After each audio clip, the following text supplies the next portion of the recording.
류현진이 토론토 블루제이스와 4년 8천만 불 계약에 합의했습니다. 아직 최종 계약이 이루어진 건 아니지만 양측이 합의했고 특별한 문제가 없다면 사인만 하면 이 계약은 성사가 됩니다.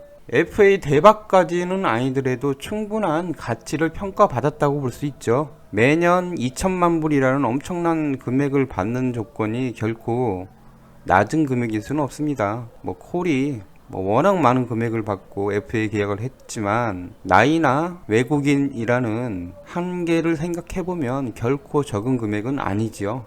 1억 불 이야기도 많이 나왔지만 결국 그 고비를 넘지는 못했습니다. 4년 계약이라면 1억 불 넘기기는 어려운 상황이었기 때문이죠. 초반에는 LA 에인절스가 류현진을 데려갈 가능성이 높다라는 평가들이 있었지만 결과적으로는 금액이라는 측면 그리고 기간이라는 측면에서 토론토를 넘어서지는 못했던 것으로 보입니다. 토론토는 계약이 완료된 이후에 나온 내용이지만 FA 시작을 하자마자 류현진 영입에 집중을 했다고 합니다. 처음부터 계약 기간을 4년을 잡았다라는 것은 류현진을 무조건 잡겠다라는 의지의 표명이기도 했습니다.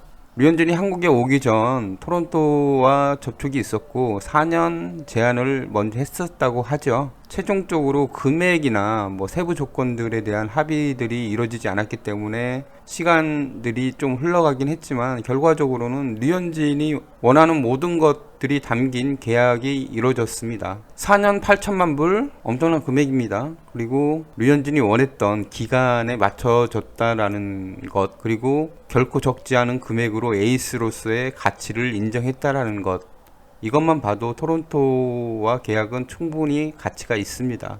세부적인 조건들을 보면 개인 트레이너와 통역사를 구단에서 지원하는 걸로 되어 있습니다. LA 시절에는 개인 트레이너 같은 경우에는 작년에 사용했지만 자비를 들여서 운영을 했죠.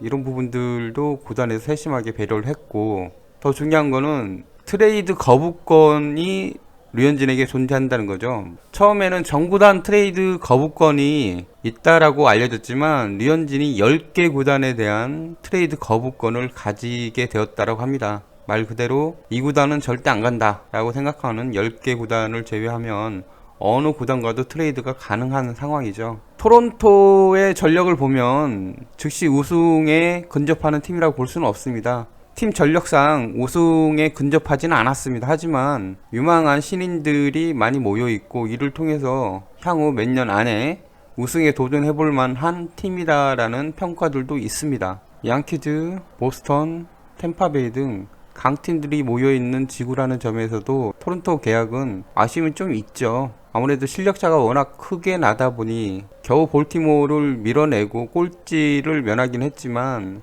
선두였던 양키즈와 30게임 이상 차이가 났다라는 것은 전력차가 엄청나다는 의미이기도 합니다. 그런 점에서 당장 우승을 노리기는 어렵습니다.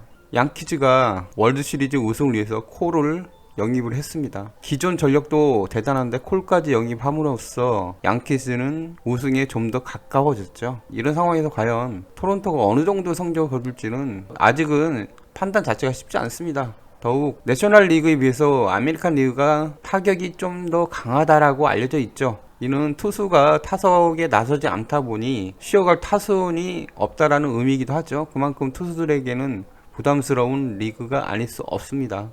그럼에도 불구하고 토론토는 류현진에게 큰 승부수를 던졌습니다. 부상 전력에 외국인이라는 한계와 아쉬움이 존재하지만 이 정도 금액이라면 충분히 급 선수로서의 가치를 인정받았습니다. 당장 우승 가능성이 없는 토론토가 이 정도 금액을 투자한 것은 그만큼 가능성이 있다라고 봤기 때문이죠. 어린 선수들을 이끌어줄 노련한 에이스가 필요한 토론토로서는 류현진이 가장 적합한 선수라고 판단을 했던 것으로 보입니다. 가격이나 실력을 생각해보면 류현진만한 선수가 없죠. 그런 점에서 토론토의 선택은 당연해 보입니다. 당장 에이스를 맡아줄 선수가 없는 상황에서 류현진은 분명 새 팀에서 에이스 역할을 해야 합니다. 그리고 팀 리더로서의 역할도 일정 부분 해줘야 된다는 점에서 류현진이 해야 될 일들은 많아진 셈이죠. 추운 날씨에 강력한 팀들이 집중된 리그, 아메리칸 리그라는 새로운 리그에 대한 적응력 문제, 이런 여러 가지 조건들이 류현진에게 부담이 될 수도 있습니다. 하지만 그 부담을 이겨내는 것 역시 프로로서의 역할이죠. 토론토가 분명 우승을 하기에는 적합한 팀은 아닐 수 있지만 류현진이 자신의 능력을 충분히 발현할 수 있는 팀이기는 합니다. 트레이드 조건을 생각해보면 토론토가 1, 2년 후에 류현진을 트레이드 시장에 내놓고 새로운 선수들 영입을 할 가능성도 있습니다. 우승권 도전이 힘들어진다면 류현진을 트레이드 카드로 사용해서 젊은 선수들을 얻을 가능성 역시 존재하기 때문이죠. 당장 월드시리즈 반지를 낄 수 있는 팀은 아니지만 류현진이 에이스로서 그 역할을 톡톡히 한다면 야구는 어떻게 될지 모릅니다. 끝날 때까지 끝난 게 아니니 말이죠. 류현진의 토론토 입단을 환영합니다. 류현진의 새로운 도전을 응원합니다.